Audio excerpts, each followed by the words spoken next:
Hello students, how are you all. Welcome back to my YouTube channel. My name is Rafaqat. जैसा कि बच्चों आज आप देख सकते हैं क्लास 10th का एकदम न्यू चैप्टर यहाँ लेने वाले हैं, चैप्टर नंबर फर्स्ट, जिसका नेम आप यहाँ देख सकते हैं। नेम है रियल नंबर्स। तो बच्चों इसको स्टार्ट करने से पहले यहाँ पर कुछ इंट्रोडक्शन अपन समझते हैं ताकि आप आने वाली एक्सरसाइज को इजीली कर सको।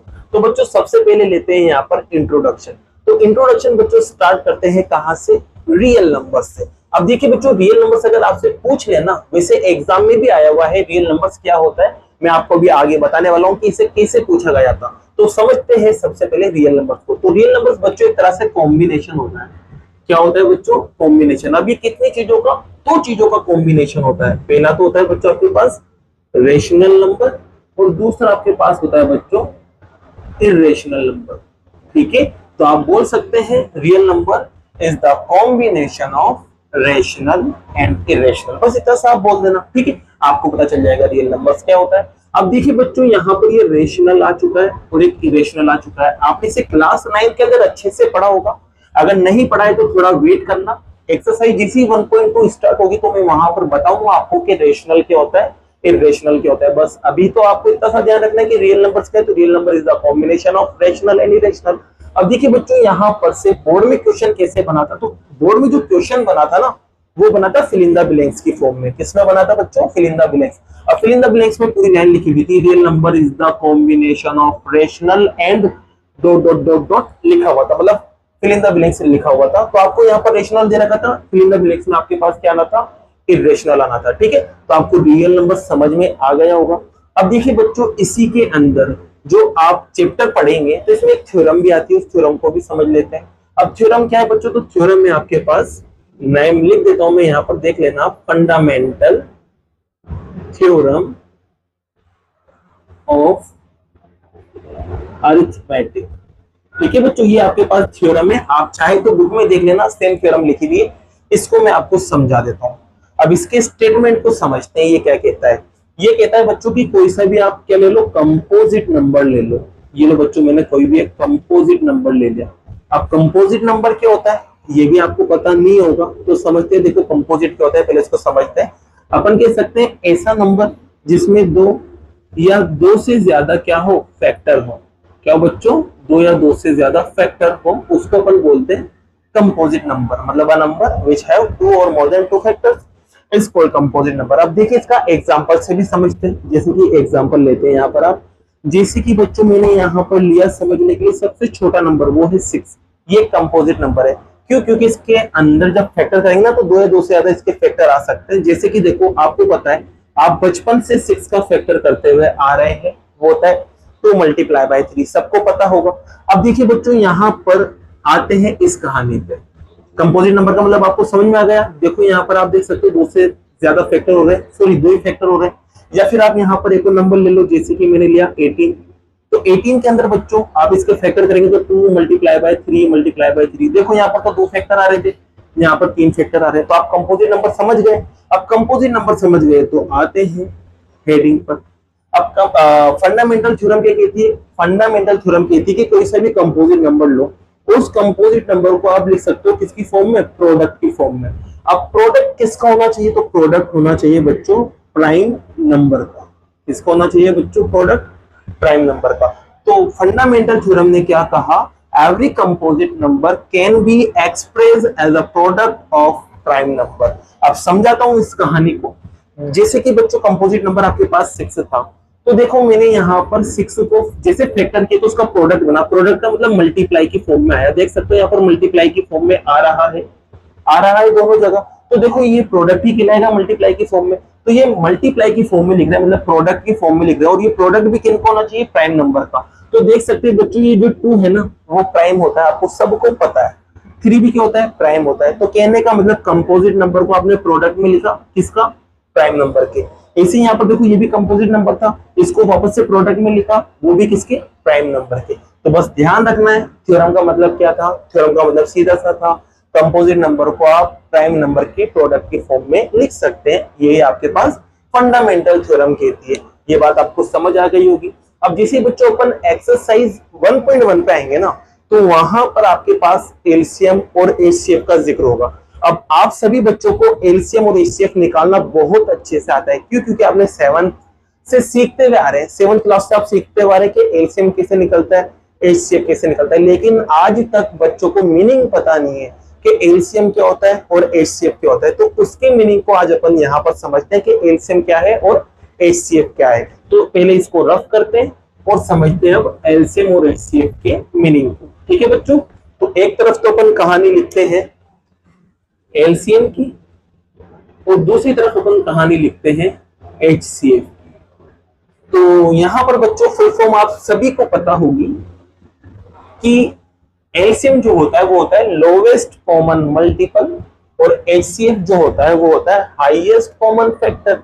ये कहानी आपको पता होगी, बचपन में टीचर ने बताया होगा कि फुल फॉर्म ये होता है, लेकिन मीनिंग बताना भूल जाते हैं। तो देखिए बच्चों, इसको समझने के लिए मैं यहाँ पर एक एग्जाम्पल लेता हूं। सबसे पहले एग्जाम्पल लेते हैं ताकि कहानी थोड़ी आसान बन जाए। जैसे कि बच्चों मैंने यहाँ पर एक तो ले लिया 10, ठीक है, और एक बच्चों मैंने ले लिया यहाँ पर 12, ताकि समझने में आसानी रहे। या फिर ऐसा करते हैं, यहाँ पर आप कुछ दूसरा नंबर ले लेते हैं, जैसे कि मैंने ले लिया यहाँ पर 20। ठीक है बच्चों, ये 2 नंबर मैंने ले लिया। अब देखिए सबसे पहले तो मैं यहाँ पर 20 के फैक्टर करूंगा। अब फैक्टर करेंगे तो बच्चों 2 इंटू 2 इंटू 5 आएगा। आप फैक्टर करके देख लेना, यही बनता है। फिर उसके बाद 12 के फैक्टर करूंगा बच्चों, तो 12 के फैक्टर आएंगे 2 मल्टीप्लाई बाय 2 मल्टीप्लाई बाय 3। यही फैक्टर आएंगे, यही आप बचपन से सीखते हुए भी आ रहे होंगे कि फैक्टर ऐसे किए जाते हैं। अब देखिए बच्चों, मैं यहाँ पर दोनों का एलसीएम लिखता हूँ और फिर उसके बाद दोनों का एचसीएफ में यहाँ लिखता हूँ। एचसीएफ आपको पता है जो दोनों में सेम आता है वो एचसीएफ होता है। तो बच्चों यहाँ पर देखो ये दोनों में आ रहा है, तो ये आपके पास लिख देंगे एक बार। ये भी दोनों में आ रहा है तो इसको भी आप यहाँ लिख देंगे। तो यहाँ पर आपके पास एचसीएफ कितना मिला? 4 मिला। अब एलसीएम की बात करें तो आपको पता है यहाँ पर जो नंबर है 3 तरह के नंबर है, 2 भी आ रहा है, 5 भी आ रहा है और 3 भी आ रहा है। तो देखो यहाँ 2 दोनों में 2-2 बार आ रहा है, तो इस वजह से दोनों में ही 2-2 बार जाता है, तो अपन 2 बार लिख देंगे। 5 एक बार आ रहा है तो 5 को लिख देंगे, और 3 भी आ रहा है तो बच्चों 3 को भी अपन यहाँ लिख देंगे। चलो इसको मल्टीप्लाई करते हैं, तो मल्टीप्लाई करेंगे तो 20 और ये 60 आ गया। यहाँ तक की कहानी आपको समझ आ गई होगी। तो बच्चों ये तो आपने बचपन में सीखा था मैडम से, मैडम ने सिखाया था आपको कुछ ऐसे। अब बात करते हैं एलसीएम की। तो एलसीएम बच्चों देखो, एलसीएम में इसकी फॉर्म के अंदर आता लोवेस्ट। तो बच्चों यहाँ पर ये लोवेस्ट से समझ जाओ कि यहाँ पर स्मॉलेस्ट नंबर की बात हो रही है। किसकी बात हो रही है? Smallest number. अब ये स्मॉलेस्ट नंबर क्या है? तो स्मॉलेस्ट नंबर बच्चों ऐसा छोटा से छोटा नंबर है, मतलब ये जो नंबर है ना, ये एलसीएम जो निकला ये एक छोटा नंबर है बच्चों, सबसे छोटा नंबर। अब ये सबसे छोटा नंबर कैसे है? तो ये सबसे छोटा नंबर इसलिए है बच्चों क्योंकि ये जो नंबर है ना, इन दोनों से क्या हो जाएगा? डिवाइड हो जाएगा। इन दोनों से क्या हो जाएगा? डिवाइड। इस वजह से इसको एलसीएम कहा गया है। चाहो तो चेक कर सकते हो, 20 और 12 दोनों से ये कट जाता है। लेकिन इससे छोटे अगर आप कोई और नंबर लोगे तो वो कोई और इससे छोटा कोई और नंबर लोगे तो वो जो नंबर मिलेगा ना, वो इन दोनों से नहीं कटेगा। ध्यान रखना, इन दोनों से नहीं कटेगा। चाहे तो आप लेके देख लो, यहाँ पर आप 40 ले लो। क्या ले लो? 40। अब 40 जैसे आपने लिया ना बच्चों, तो 40 जो है वो 20 से तो कट जाएगा, लेकिन 12 से नहीं कटेगा। आप खुद 12 की टेबल बोल के देख लो कि 12 की टेबल में 40 आता है क्या? आप वो भी सर नहीं आता, तो दोनों से नहीं कट रहा ना। तो इसका मतलब सबसे छोटा नंबर यही है जो इन दोनों से कट सकता है, इसके अलावा और कोई भी नहीं है। बाकी इससे बड़े भी आ सकते हैं, बड़े जैसे कि मैं यहाँ पर 120 ले सकता हूँ। अब 120 12 से भी कटेगा और 20 से भी कटेगा, लेकिन सबसे छोटा नंबर क्या होगा? तो सबसे छोटा नंबर इन दोनों से कटने वाला सबसे छोटा नंबर वही होगा जब आप एलसीएम निकालोगे। तो एलसीएम का मतलब यही होता है स्मॉलेस्ट नंबर जो कि इन दोनों से कट जाए, वही आपका क्या कहलाता है? एलसीएम। आ गई बात समझ? अब ये बात समझ आ गई तो आते हैं किस पर? एचसीएफ पर। अब एचसीएफ का फुल फॉर्म आपको पता है हाईएस्ट। हाईएस्ट का मतलब होता है लार्जेस्ट। तो इसका मतलब यहाँ पर लार्जेस्ट नंबर निकाला जाता है बच्चों। क्या निकाला जाता है? Largest number. अब कहोगे सर लार्जेस्ट नंबर क्यों? एचसीएफ में 4 आ रहा था और एलसीएम में 60 आ रहा था, तो ये है लार्जेस्ट, तो इसको एचसीएफ बोलना चाहिए, लेकिन ऐसा नहीं था बच्चों। लार्जेस्ट का मतलब यहाँ कुछ अलग कहानी है। अलग कहानी क्या है? ये जो 4 निकला ना, मतलब एचसीएफ जो निकला, एचसीएफ से जो नंबर निकलता है ये लार्जेस्ट नंबर होता है। ये लार्जेस्ट नंबर कैसे हुआ इसको समझते हैं। ये जो नंबर है ना, ये जो नंबर है वो क्या करता है, जो भी गिवन नंबर है उनको डिवाइड कर देता है, इस वजह से ये सबसे लार्जेस्ट कहलाता है। इसके अलावा इससे बड़ा कोई और नंबर नहीं पैदा हुआ यहाँ पर जो इन दोनों को कट करते हैं। जैसे कि 4 से ये दोनों कट हो जाते हैं, होते कि नहीं होते? आप कहोगे सर हो जाते हैं 4 से दोनों कट, लेकिन अब 4 से मैं बड़ा और कोई नंबर लूं, जैसे कि 5 ले लेता हूँ, 5 से ये तो कट जाएगा, लेकिन ये नहीं कट रहा है। मैं इससे बड़ा और कोई नंबर लूं 6 से ये कट जाएगा, लेकिन ये नहीं कट रहा है। तो कहने का मतलब इन दोनों को काटने वाला जो सबसे बड़ा नंबर होता है ना, मतलब जो भी गिवन नंबर होता है उनको काटने वाला सबसे बड़ा जो नंबर होता है वो किससे पता करते हो आप?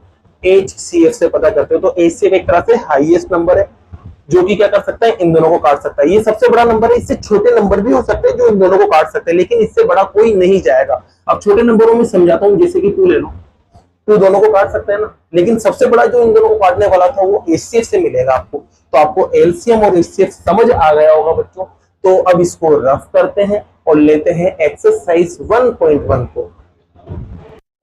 तो बच्चों आप यहाँ पर एक्सरसाइज 1.1 का फर्स्ट क्वेश्चन देख सकते हैं, चाहे तो आप बुक में लैंग्वेज देख लेना, आपको यही दिखेगा।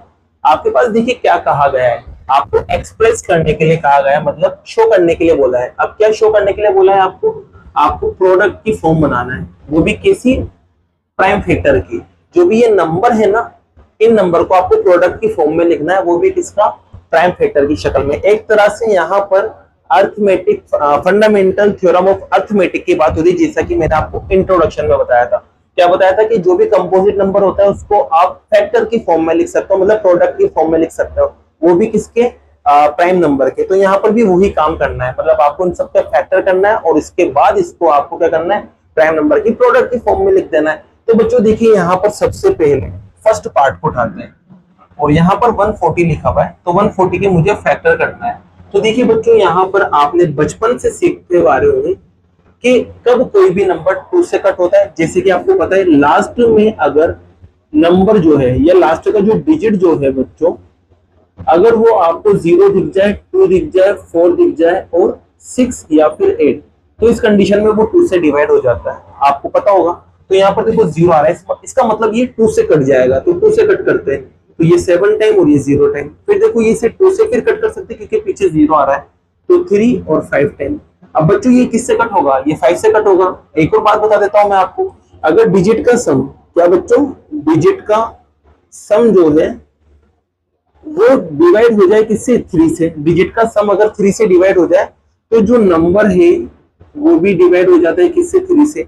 जैसे कि बच्चों यहाँ पर अगर इन डिजिट को मैं प्लस करता हूँ 3 और 5 को, अगर इनका सम अगर क्या आ जाता है? 9 आता है। अब 9 3 से कटता है तो ये नंबर भी 3 से कट जाता है, लेकिन इन दोनों को प्लस करने पर 8 आ रहा है और 8 जो है वो 3 से नहीं कट रहा ना, तो इसका मतलब ये नंबर भी 3 से नहीं कटेगा। तो बच्चों अब एक और रूल होता है, अगर आपको लास्ट वाला डिजिट क्या दिख जाए? लास्ट वाला डिजिट आपको क्या दिख जाए? 5 दिख जाए, तो जो नंबर है वो डिवाइड हो जाता है किससे?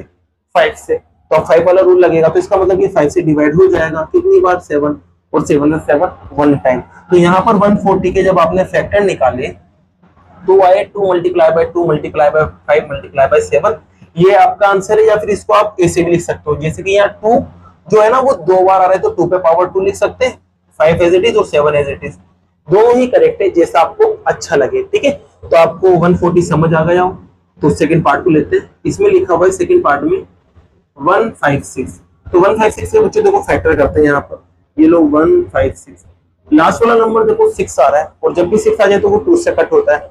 चलो 2 से कट करते हैं। अब बच्चों 15 तो आता नहीं है, 14 आता है 7 टाइम पर। अब 14 को माइनस करेंगे, 1 बचेगा, 1 गया 6 के पास। अब ऐड तो करते नहीं है, इसके पास ले जाके खड़ा कर देते तो 16 बन जाएगा, और 16 आता है 8 बार में। फिर देखो 2 से फिर कट जाएगा बच्चों, ये 3 टाइम पर तो 6, 1 बचेगा, 9 बन जाएगा। फिर उसके बाद ये 3 से कट होगा, क्योंकि दोनों को प्लस करने पर 12 आ रहा है, डिजिट का सम 12 3 से कटता है, तो मतलब पूरा नंबर 3 से कटेगा, तो यहाँ पर आएगा 1 और 3। अब बच्चों ये 13 से ही कटेगा सिर्फ, क्योंकि 13 एक प्राइम नंबर है, प्राइम नंबर होने की वजह से खुद से ही कटता है, तो इसका मतलब इसके जो फैक्टर मिले आपको वो मिले 2 multiply by 2 multiply by 3 multiply by 13। अब इसको क्या करोगे आप? 2 बार आ रहा है तो 2 पावर लगा के लिख देना, बाकी एज इट इज लिख देना। ये क्या है बच्चों? आपके आंसर है, तो आप इसको नोट कीजिए। फिर लेते हैं पार्ट नंबर 3 को। तो देखिए बच्चों पार्ट नंबर 3 को यहाँ करने की कोशिश करते हैं। इसमें आपके पास लिखा हुआ है 3825, क्या लिखा हुआ है बच्चों? 3825। चलिए इसकी फैक्टर करते हैं। तो लिखा मैंने 3825। अब देखिए बच्चों यहाँ पर पीछे नंबर आ रहा है 5, अगर 5 यहाँ दिखता तो 2 से कट कर देते हैं, मतलब 5 या 4 या 6 8 होता तो 2 से कट करते थे, लेकिन यहाँ पर 5 नहीं तो 2 से कट नहीं होगा। अब 2 से कट नहीं होगा तो बच्चों आगे वाले नंबर पे जाएंगे। अब 2 से जब कट नहीं होता ना तो 2 की टेबल में आने वाले जैसे कि ये नंबर इनसे भी कट नहीं होता, ये भी ध्यान रखना है आपको। तो यहाँ पर बच्चों ये जो नंबर है ये या तो 3 से भी कट सकता है या 5 से भी। तो सबसे पहले डिजिट का सम करता है, जैसे कि इन्हें प्लस किया 11 आ गया, 11 में 2 प्लस किया 13 आ गया, 13 में 5 प्लस किया 18 आ गया। इसका मतलब 18 जो है वो 3 से कट जाएगा, इसका मतलब नंबर भी क्या होगा 3 से कट जाएगा। तो इसका मतलब 3 से काट दो इसको, 3 1 जा 3, 3 2 जा 6, बचेगा 2, 2 गया इस 2 के पास, 22 हो गया। 22 में आता 21 आता है 7 टाइम पे। अब 21 में से 22 में से 21 गया, 1 बचा, 1 गया 5 के पास, 15 हो गया, तो ये 5 टाइम कट जाएगा। फिर से बच्चों 3 से कट सकता है, चलो कट करते हैं। तो 3 4 जा 12, 3 2 जा 6, अब 6 में से 6 इसमें से माइनस करेंगे, 1 1 गया 5 के पास, 5 के पास जाते 15 हो गया, 15 5 बार कट जाता है। फिर से बच्चों प्लस करने पर यहाँ पर आप देख सकते हैं 6 और 5 कितना हो रहा है, 6 और 5 कितना हो रहा है बच्चों, 6 और 5 हो रहा है आपके पास 11। अब 11 जो है वो 3 से नहीं कटता, तो ये नंबर 3 से नहीं कटेगा, तो इसका मतलब अभी से 5 से ही काटना पड़ेगा। चलो 5 से काटते हैं। 8 टाइम पर तो 40 आ गया, 2 उधर चला गया 25 हो गया, और ये 5 टाइम पर आ गया। फिर 5 से कट होगा बच्चों, 1 टाइम पे 5 आ गया, 3 गया 7 टाइम पे। 17 ऐसा नंबर है जो खुद से करता है क्योंकि प्राइम नंबर है, तो यहाँ पर अब आप इसके फैक्टर आसानी से लिख सकते हैं। 3 multiply by 3 multiply by 5 multiply by 5 multiply by 17। अब यहाँ पर 3 2 बार आ रहा है तो इसको 3 पे पावर 2 लिख देना, 5 2 बार आ रहा है तो 5 पे पावर 2 लिख देना, और 17 एक बार आ रहा है तो 17 पे पावर 2, और ये आपका आंसर है। आई बात समझ में बच्चों? अब बात समझ में आ रही है तो फोर्थ पार्ट को भी ले लेते हैं। फोर्थ पार्ट में देखो यहाँ क्या लिखा हुआ है, यहाँ आपके पास लिखा हुआ है 5005, तो यहाँ लिखा मैंने 5005। चलिए बच्चों इसके फैक्टर करते हैं। क्या करते हैं? फैक्टर। तो 5005 के फैक्टर कर रहे हैं यहाँ पर। तो यहाँ पर बच्चों देखो पीछे 5 आ रहा है, इसका मतलब 5 से तो कट होगा ही सही। डिजिट का सम भी करके देख लेते हैं। जब इन सब डिजिट को प्लस करेंगे 10 आ रहा है, अब 10 जो है वो 3 से नहीं कट रहा, तो नंबर भी 3 से नहीं कट होगा, तो ये 5 से ही जाएगा बच्चों। चलो 5 से कट करते हैं। 5 पंजा 5, 0 is it is 0 is it is, 5 पंजा 5। अब देखिए बच्चों पीछे की तरफ क्या आ रहा है, 1 आ रहा है, तो अब वो ये 5 से नहीं कट सकता, तो 5 के आगे वाले नंबर पे चलेंगे। 5 के आगे वाला नंबर 7 है, तो चेक करते 7 से कटा नहीं कटा, 7 से नहीं कटा है तो फिर और आगे ही जाएंगे। 7 के बाद किस पे जाएंगे बच्चों?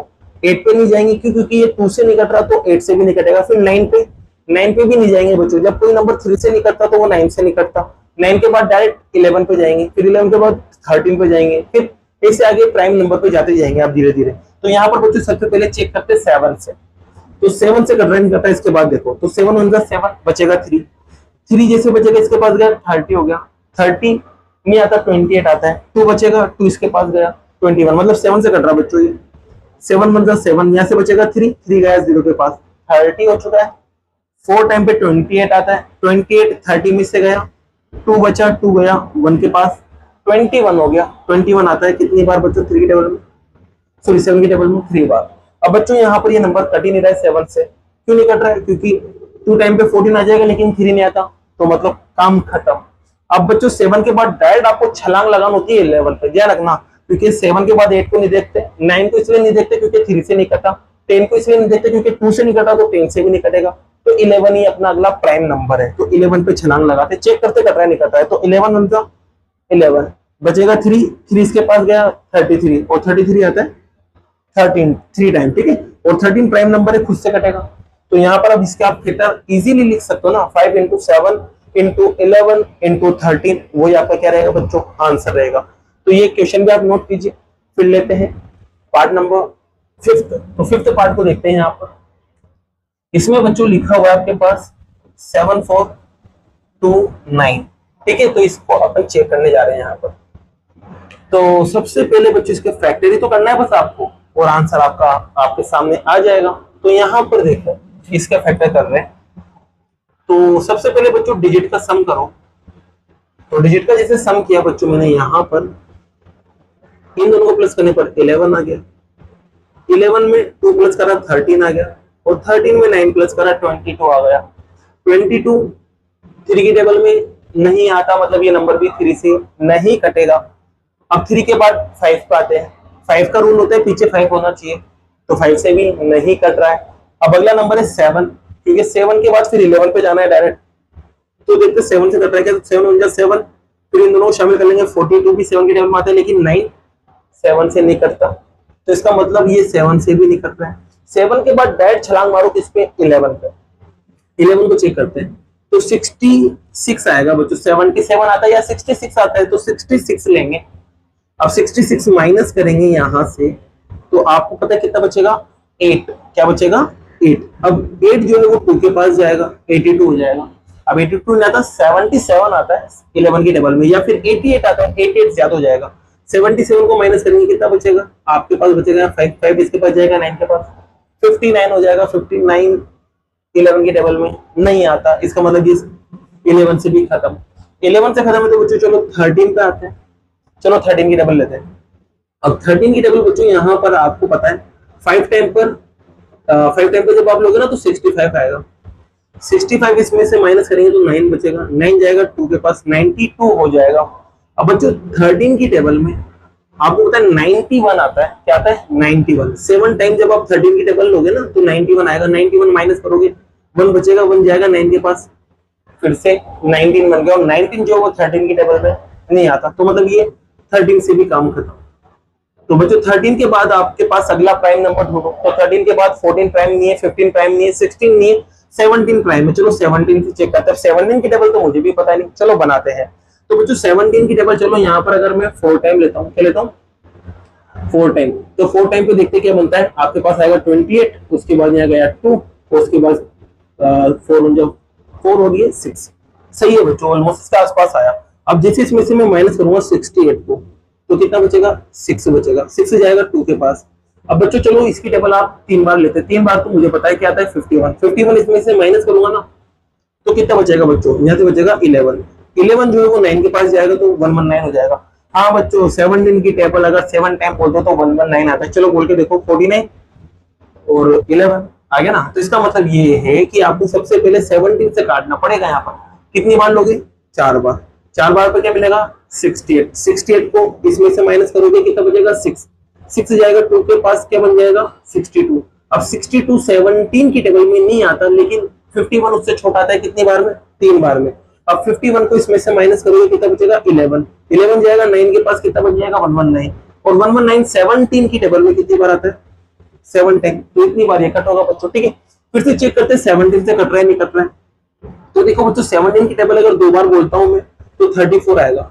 34 को इसमें से माइनस करेंगे तो आपके पास 9 बचेगा, 9 जाएगा 7 के पास, और 97 17 की टेबल में नहीं आता, तो मतलब इसको नहीं काट सकता। आगे गए बच्चों, अगला प्राइम नंबर ढूंढते हैं। अगला प्राइम नंबर 17 के बाद 19 आता है। चलो 19 पे आते हैं। तो 19 की टेबल बच्चों अगर 2 बार लेता हूं मैं, क्या लेता हूँ 19 की टेबल 2 बार, तो आपको पता है 38 आता है। क्या आता है 38। 38 इसमें से माइनस करेंगे तो बचेगा 5। 5 गया 7 के पास 57, और 57 19 की टेबल में आता है बच्चों, तो मतलब 19 से कटेगा सबसे पहले तो 2 बार। 2 बार जिससे आएगा 38। 38 माइनस किया 5 बचा, 5 गया इसके पास 57 बन गया, और 19 की टेबल में 57 आता है। कितनी बार बच्चों, 3 टाइम। चाहो तो देख लो 19 की टेबल आप 3 टाइम लेके आपको 57 ही मिलना है, तो मिल चुका है। अब ये खुद भी प्राइम नंबर है, खुद से ही करता है, तो ये लो बच्चों 23 से 23 1 टाइम कर गया। तो इसका मतलब यहाँ पर इसके जो फैक्टर हुए आप देख सकते हैं, वो कहेंगे 17 19 और 23, और ये क्या बच्चों आपका आंसर है। तो इसी के साथ ये फर्स्ट क्वेश्चन पूरा कंप्लीट होता है। अब बाकी के जो क्वेश्चन है वो नेक्स्ट वीडियो में करते हैं। अगर वीडियो पसंद आई हो, क्वेश्चन समझ आए हो, तो वीडियो को लाइक कीजिए, चैनल को सब्सक्राइब कीजिए। Thank you so much.